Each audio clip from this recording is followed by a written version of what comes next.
Hello everyone, I'm Deepa and you are watching your own channel Audio Visual Books. Diary of a Young Girl by Anne Frank. Previous videos and starting pages of this book you will find in my playlist. Let's start. Next page is Monday, December 27, 1943. Friday evening, for the first time in my life, I received a Christmas present. Mr. Clement, Mr. Kugler, and the girls had prepared a wonderful surprise for us. Made our delicious Christmas cake with Peace 1944 written on top, and Beb provided a batch of cookies that was up to pre war standards. There was a jar of yogurt for Peter, Margaret, and me, and a bottle of beer for each of the adults. And once again, everything was wrapped so nicely with pretty pictures glued to the packages. For the rest, the holidays passed by quickly for us. And Wednesday, December 29, 1943. I was very sad again last night. Grandma and Henley came to me once more. Grandma, oh my sweet grandma, how little we understood what she suffered, how kind she always was, and what an interest she took in everything that concerned us. And to think that all that time she was carefully guarding her terrible secret. Anne's grandmother was terminally ill. Grandma was always so loyal and good. She would never have let any of us down. Whatever happened, no matter how much I misbehaved, Grandma always stuck up for me. Grandma, did you love me? Or did you not understand me either? I don't know. How lonely Grandma must have been in spite of us. You can be lonely even when you are loved by many people, since you are still not badly anyone's as only. And Henley, is she still alive? She's what is she doing? Dear God, watch over her and bring her back to us. Henley, you are a reminder of what my fate might have been. I keep seeing myself in your place. So why am I often miserable about what goes on here?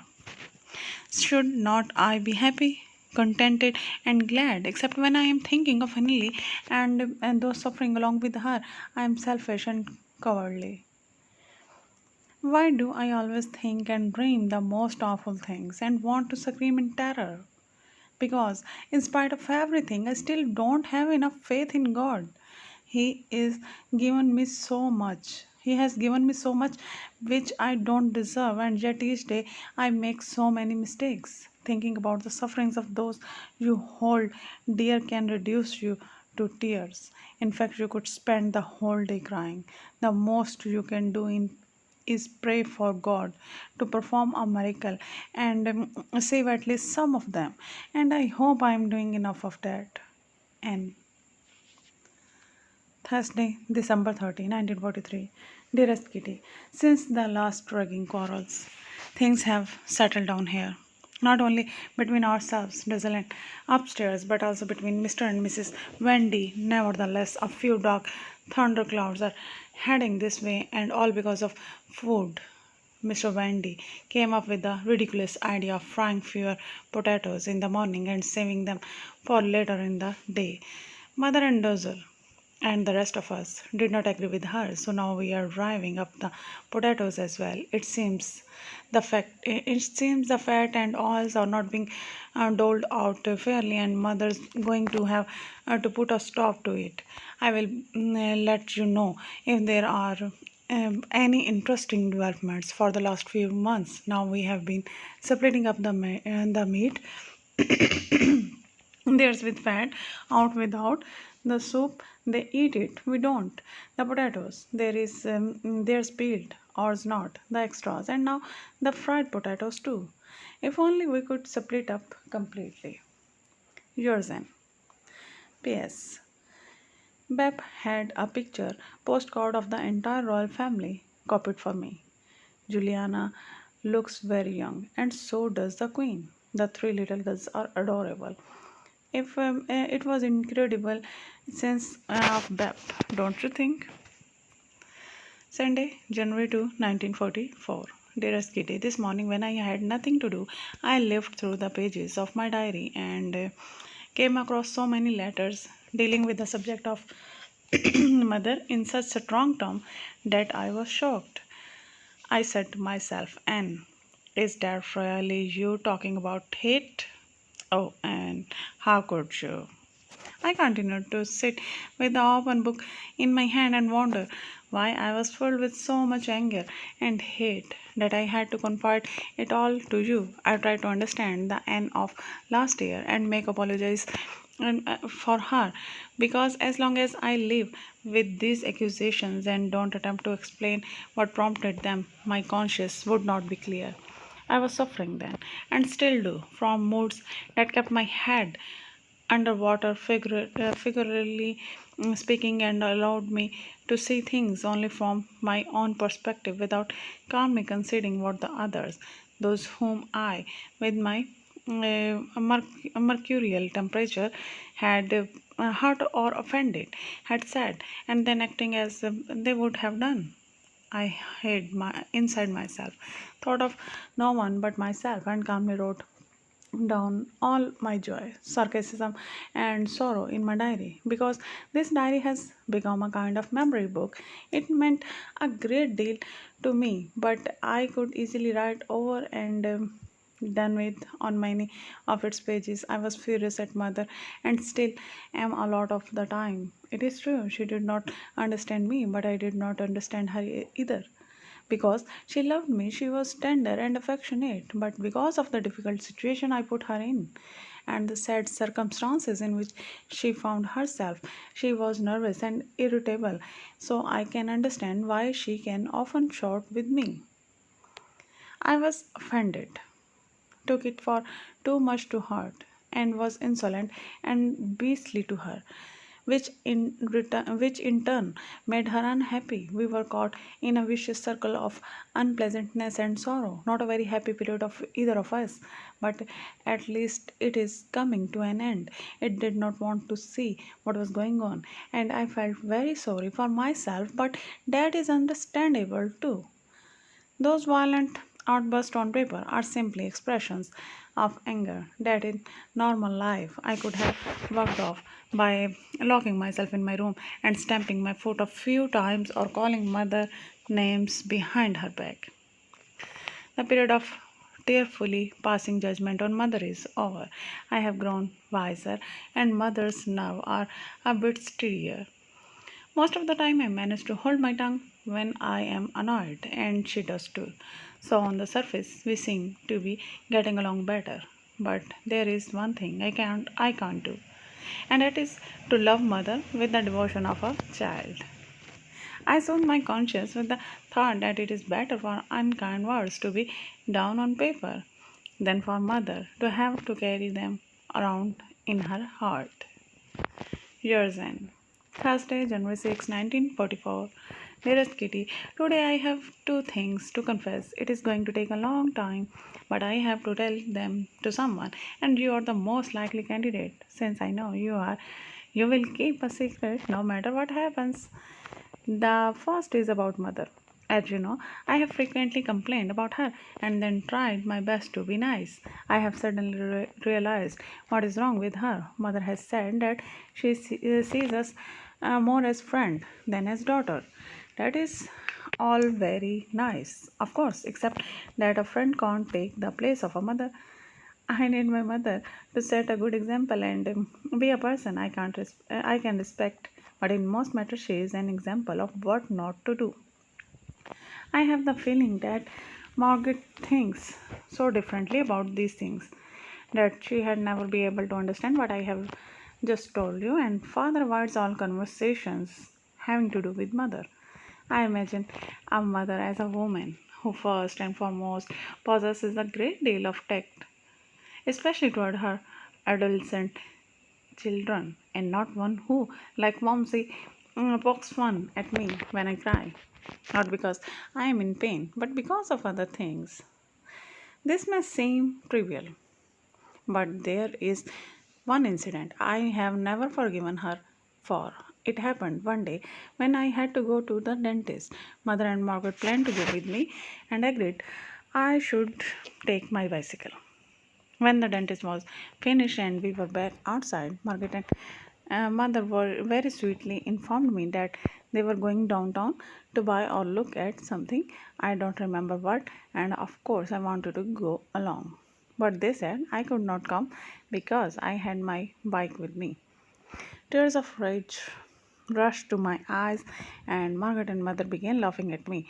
I was so furious that I stuck my tongue out at them right there on the street. A little old lady happened to be passing by, and she looked terribly shocked. I rode my bike home and must have cried for hours. Strangely enough, even though mother has wounded me thousands of times, this particular wound still stings whenever I think of how angry I was. I find it difficult to confess the second one because it is about myself. I am not prudish, Kitty, and yet every time, yet every time they give a blow by blow account of their trips to the bathroom, which they often do, my whole body rises in revolt. Yesterday, I read an article on blushing by Sis Hester. It was as if she had addressed it directly to me. Not that I blush easily, but the rest of the article did apply. What what she basically says is that during puberty, girls were drawn to themselves and begin thinking about the wondrous changes taking place in their bodies. I feel that too, which probably accounts for my recent embarrassment over Margaret, mother and father. On the other hand, Margaret is a lot shyer than I am, and yet she is not in the least embarrassed. I think that what is happening to me is so wonderful, and I don't just mean the changes taking place on the outside of my body, but also those on the inside. I never discuss myself or any of these things with others, which is why I have to talk about them to myself whenever I get my period, and that has only been 3 times. I have the feeling that, in spite of all the pain, discomfort, and mess, I am carrying around a sweet secret. So, even though it is a nonsense, in a certain way, I am always looking forward to the time when I will feel that secret inside me once again. Says Hester also writes that girls my age feel very insecure about themselves and are just beginning to discover that and they are individuals with their own ideas, thoughts and habits. I had just turned 13 when I came here, so I started thinking about myself and realized that I have become an independent person sooner than most girls. Sometimes, when I lie in bed at night, I feel a terrible urge to touch my breast and listen to the quiet, steady beating of my heart. Unconsciously, I had these feelings even before I came here.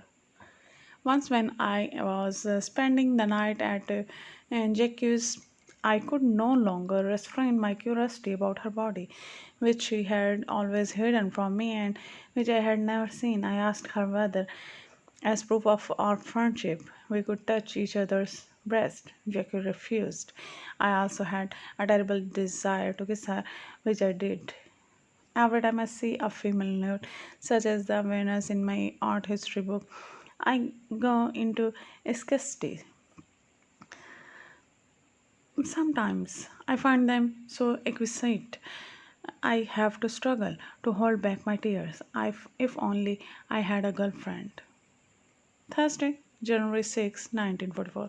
Dearest Kitty, my longing for someone to talk to has become an unbearable that I somehow took it into my head to select better for this role. On the few occasions when I have gone to Better's room during the day, I have always thought it was nice and cozy. But Better is too polite to show someone the door when they are bothering him. And so I have never dared to stay long. I have always been afraid he had think I was a pest.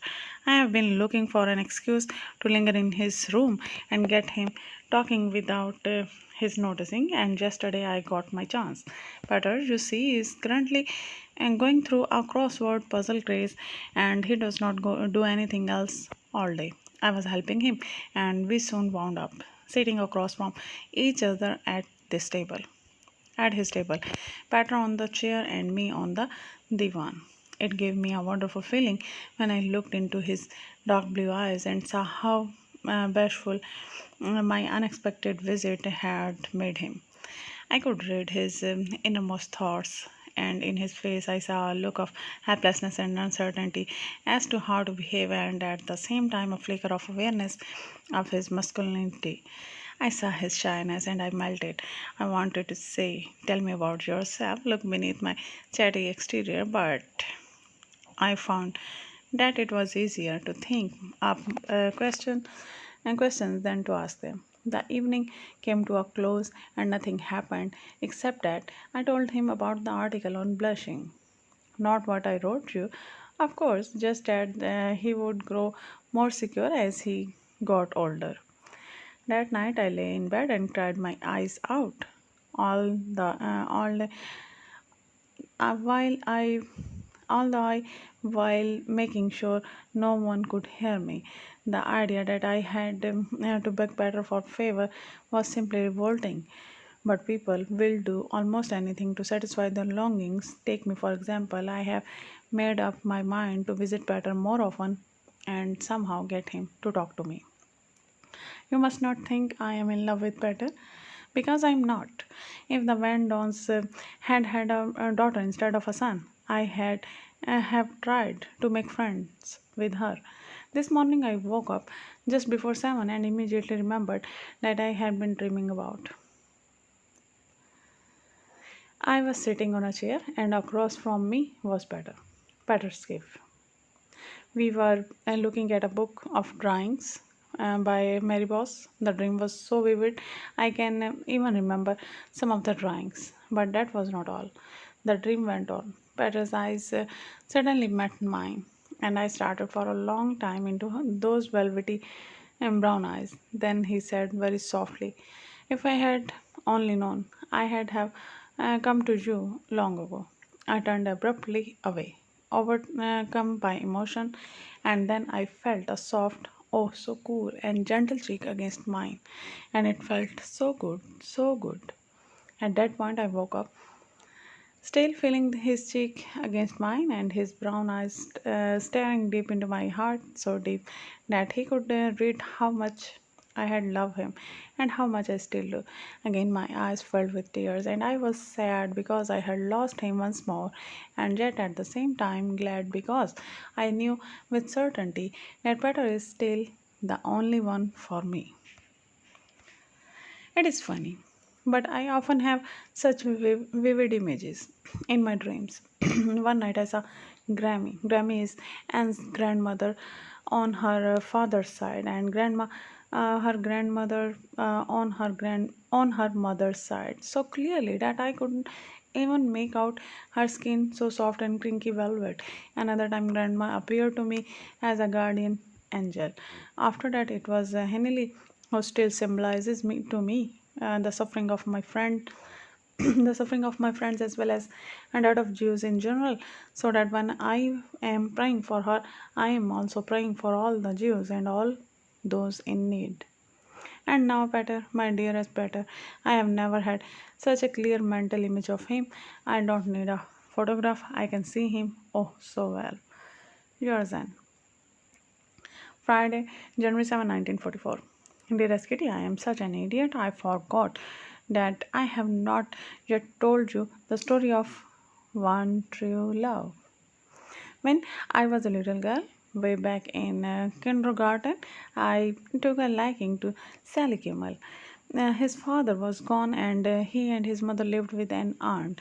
One of Sally's cousins was a good looking, slender, dark haired boy named Appy, who later turned out to look like a movie idol and aroused more admiration and then the short, comical, chubby Sally.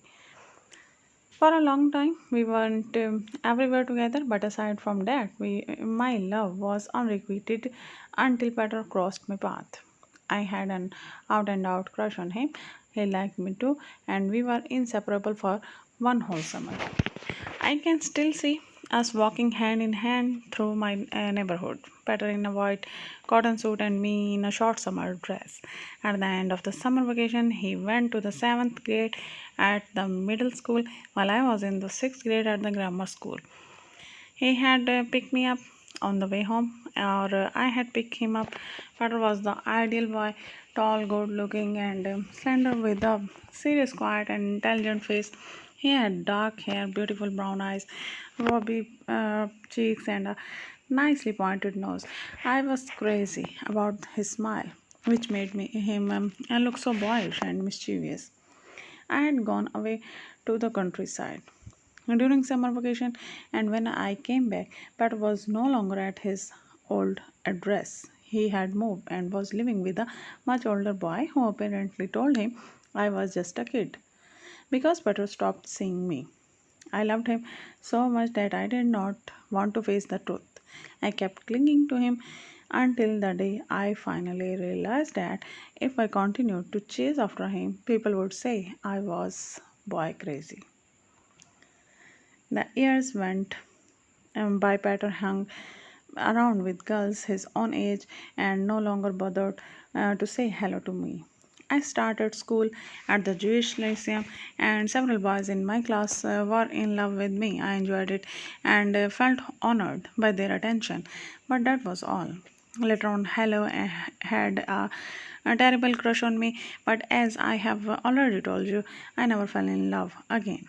There is a saying, time heals all wounds. That is how it was with me. I told myself I had forgotten better, no longer liked him in the least, but my memories of him were so strong that I had to admit to myself that the only reason I no longer liked him was that I was jealous of the other girls. This morning I realized that nothing has changed. On the contrary, as I have grown older and more mature, my love has grown along with me. I can understand now that Peter thought I was childish, and yet it still hurts to think he had forgotten me completely. I saw his face so clearly. I knew for certain that no one but Peter could have stuck in my mind in that way. I have been in an utter state of confusion. When father kissed me this morning, I wanted to shout, "Oh, if only you were better." I have been thinking of him constantly, and all day long I have been repeating to myself, "Oh, Patel, my darling Patel, where can I find help?" I simply have to go on living and praying to God that if we were get out of here, Patter's paths will cross mine, and He will gaze into my eyes, read the love in them, and say, "Oh, Anne, I had only known. I had have come to you long ago." Once, when father and I were talking about sex, he said I was too young to understand what kind of desire. But I thought I did understand it, and now I am sure I do. Nothing is as dear to me now as my darling Patel. I saw my face in the mirror, and it looked so different. My eyes were clear and deep, my cheeks were rosy, which they had not been in weeks. My mouth was much softer. I looked happy, and yet there was something so sad in my expression that the smile immediately faded from my lips. I am not happy, since I know Patel's not thinking of me, and yet I can still feel his beautiful eyes gazing at me and his cool, soft cheek against mine. Oh, Patel, Patel, how am I ever going to free myself from your image? Would not anyone who took your place be a poor substitute? I love you with a love so great that it simply could not keep growing inside my heart but had to leap out and reveal itself in all its magnitude. A week ago, even a day ago, if you had asked me which of your friends do you think you had be most likely to marry, I had have answered Sally, since he makes me feel good, peaceful, and safe. But now I had cried Petal because I love him with all my heart and all my soul. I surrender myself completely, except for that one thing. He may touch my face, but that is as far as it goes. This morning, I imagined I was in the front attic with Battle, sitting on the floor by the windows, and after talking for a while, we both began to cry. Moments later, I felt this mouth and his wonderful cheeks. Oh, Petal, come to me. Think of me, my dearest Petal. Thank you for listening. Next page is in the next sitting. Hope so you will enjoy it. Thank you.